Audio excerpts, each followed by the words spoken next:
Well, New York Comic Con has come and pretty much gone, and we are at the point where we have all of our new Starfleet Academy news. Yay.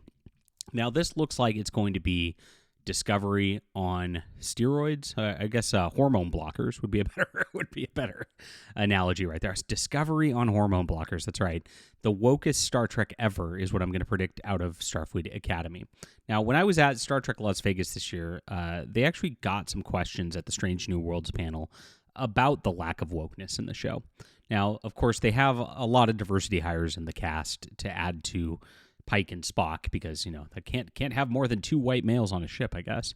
But with that, they really backed off all the crazy LGBTQ stuff. They had a throwaway line implying Nurse Chapel had something like that, which, wasn't explicitly stated. And that's all they've done in Strange New Worlds. Now, with something like Starfleet Academy, when we have, 20-year-old Zoomer cadets out there exploring strange new genders, you know exactly what we're going to get from this kind of a show. Watching the trailer, they've missed the mark of everything Star Trek. Again, they don't make it even look like Star Trek. They don't care. And they're doing this intentionally. This is the 31st century, and this is the new Discovery era. We're going to make it look like we want now. And this seems to be what they do with the properties in modern Hollywood, is just go out there and make a film, label it something that has a nostalgia brand on it in hopes that it'll coax people into watching it, but they're really just going to make their own thing, and it's not going to have anything to do with any of that. And so they give you just enough member berries nostalgia out there, and this is exactly what failed about the new Tron movie as well, to feel like it's mildly connected to it, and then they just pull back the curtain and then do this. So we have the new trailer. Let's go over what we've seen so far. I can't exactly watch a whole trailer anymore on YouTube because of the way that the system is. It's too bad that you can't do that these days because it would be nice to actually go over the video footage, but hey, we'll talk about it as it is. Please hit the like and subscribe button as we talk about all things Star Trek and especially science fiction, my friends. I have seen what's happened with Star Trek for a long, long time, and I'm a science fiction writer myself. If you like my thoughts on science fiction, I have a trilogy which is absolutely for you. I've been building this for the last year and a half, 2 years, and it's been in the back of my mind for a long, long time, but I've always wanted to do a space exploration series, and if you've read my writing, you've read a lot of my backstory and the like in my various sci-fi universes, you know this is my absolute wheelhouse. I'm the proudest of this trilogy out of any books I've ever created, and I want you to get in on this today. So we have beautiful ebooks, paperbacks, premium hardcovers that are just going to have nice bells and whistles to it, as well as a special leather-bound edition of my Arishan War, which was my first science fiction trilogy I wrote. I'm very, very happy to have that on here. So please check this out. It's in the description below. If you want a spiritual successor to Star Trek that actually feels like Star Trek, or if you just want good science fiction that actually they used to make back in the day before it became all this weird stuff out there, this is absolutely for you. Check this out. Support our channel. It's in the description below. Thank you so much, guys, for doing this and reading, and we are going to build something awesome here with your support. So let's do that while they're spending what is rumored to be $20 million an episode of this show, Starfleet Academy. Whew, that's a lot.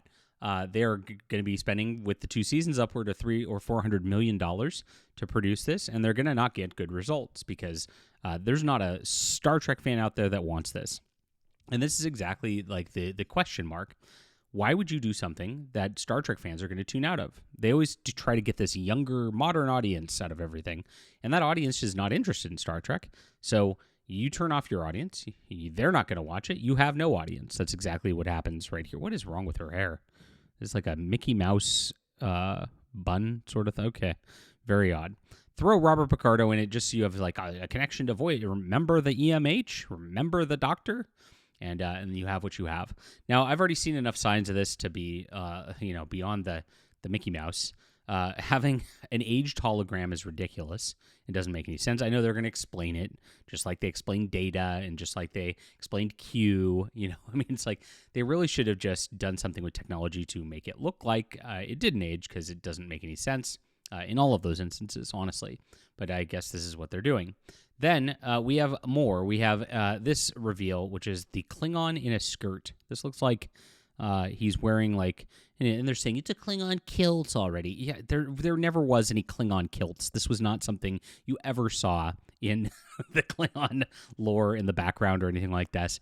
And by the way, this is not like some sort of random Scottish kind of like thing. This is like a gray, girl suit like Hillary Clinton would wear, and that's what this dude's wearing. It's unbelievable that they do that. And I know what they're going. They're not going for a kilt. They're going for this, which was the cringiest aspect of the Next Generation with the dudes in the skirts, so they could have equality. And that's what they're doing with the Klingons now. The guy's even got an eyebrow piercing, like he's a teenage girl. I mean, they're playing gender games with Klingons. It's so insulting off the bat, right? But there's more to it. So we get into this trailer, and it seems like there's this like little boy, and he's got, he got pried away by pirates or something like that. And then Holly Hunter is going to go find him later, and she finds him, and promises to search for their mother, and brings him in to be a Starfleet cadet. And I'm sure he's, unrefined, etc., and not going to fit in with the rest of the Academy cadets, etc. We know exactly what he's going to be, angsty and finding himself, right? Holly Hunter in this just does not feel like a Starfleet captain whatsoever. It's just disaster, and this doesn't feel like Star Trek whatsoever. So they come on. You see all these sorts of random flashy lights and things like that doesn't give much away. And then you see that we have Tilly from Discovery back. Looks like she lost a little weight. We have this lady, I don't even remember her name, from Discovery back. Yay, Discovery member berries. That. Let's make a Star Trek of Discovery and make it go forward with that. And that's the whole thing. Setting this in the burn, setting this in the 31st century, setting this in after Discovery is a statement by itself that they're continuing on with that. This is going to be the spiritual successor to Discovery. You can already tell from the casting, just it's all, black women and et cetera. And then, not very much in terms of the white males. You just got Robert Picardo, and then you'll have one who's probably gay or something. And that's what it'll be out of the ensemble cast, right? It is intentionally just putting identity politics at the forefront again, and that's what Discovery was all about. It was discovering genders and gay sex, and that's the whole deal. And that's what they're going to do at Starfleet Academy. Yay! And so we have our black girl boss. We have our Gemma Hadar girl boss who's fat for some reason. I don't know why a Gemma Hadar, who's a genetically modified enhanced species, trained for combat and the like, would be fat. That doesn't make any sense, but hey, hashtag body positive. We got to go forward with it. And then we have our other girl boss who says she's going to be a captain. She's some alien or something. So how exciting. This is exactly what we wanted out of Star Trek, I'm sure, right here. And yes, there's his eyebrow ring, as I mentioned before. So, and look at how he's got his legs crossed. This is a homosexual Klingon. I mean, everything they've shown about this is literally a homosexual Klingon. Oh my gosh, it's so painful. So painful to watch. I don't know how they're going to do this. He's going to be angsty and gay. And then, of course, there's this girl who has magical powers who seems like she's going to be stronger and better than everybody else, but she's dangerous too. And that's what we got. And then they kind of like had this like explicit sex thing going on in the trailer a little bit. But it was only for like a brief moment as they tried to hide that from you. And that's what it's going to be. It's going to be Melrose Place in space, 90210 in space, and that's it. Next, if you thought it couldn't get worse from there, Stephen Colbert dropped by to do an announcement saying he's doing voiceover work on this. Now, Stephen Colbert got removed from his late night program. He's still on it, by the way. They acted like, oh, he's getting removed over politics. No, he didn't get his show just canned. Like, they gave him like a runway of a few months, like, to end his show because they're going to go and do the entire season worth, I guess, first. So, no, it wasn't a political thing. It's just his ratings suck because nobody likes this guy. He's a shill. He's obnoxious. And now he's going to be a part of Star Trek Starfleet Academy. This is as obnoxious to me as Patton Oswalt, maybe more. Patton Oswalt they brought in as a Vulcan in an episode, and it was so cringy, especially watching number one fawn all over him like he's just this sexy god. It was just like, oh my gosh, it became a parody of Star Trek at that point. And that's what this feels like again. It feels like they're just rubbing it in our faces. We don't care about Star Trek. We're just gonna have our little political signals all over the map, and this is all it's gonna be about the entire. And you're gonna like it, bigot. That's what they're doing with this show. So that's what they unveiled at New York Comic Con. That is quite a bit. And look at these, just the stills. It's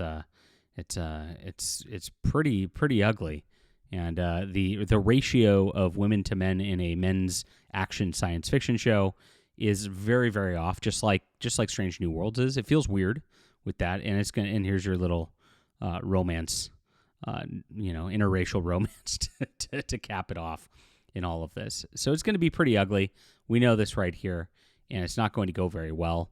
And January 15th is the release date. I mean, I'm going to review it, but I can't imagine anybody else is going to watch this, because why would you? Nobody liked Discovery. The ratings were terrible for it. The ratings for Strange New Worlds are terrible because they botched that too. They started okay with Strange New Worlds. That's the sad part on that, but they just couldn't do it because it has to be about Kurtzman making his own mark and not actually doing Star Trek like Star Trek.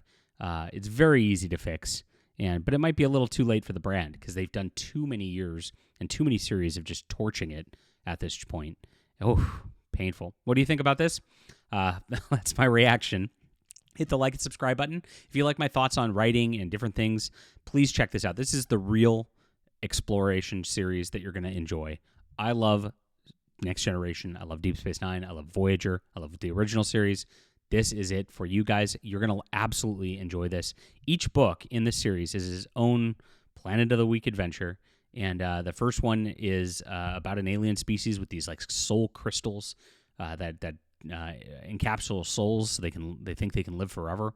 The second one is about a world that's been destroyed by war, but some of these alien creatures actually went into a pocket dimension that they're trapped in now, and there's some scary stuff happening there. And the third one is this really sweeping time travel adventure where they go to 3 different periods of time as time's possibly unraveling, and it's a big deal.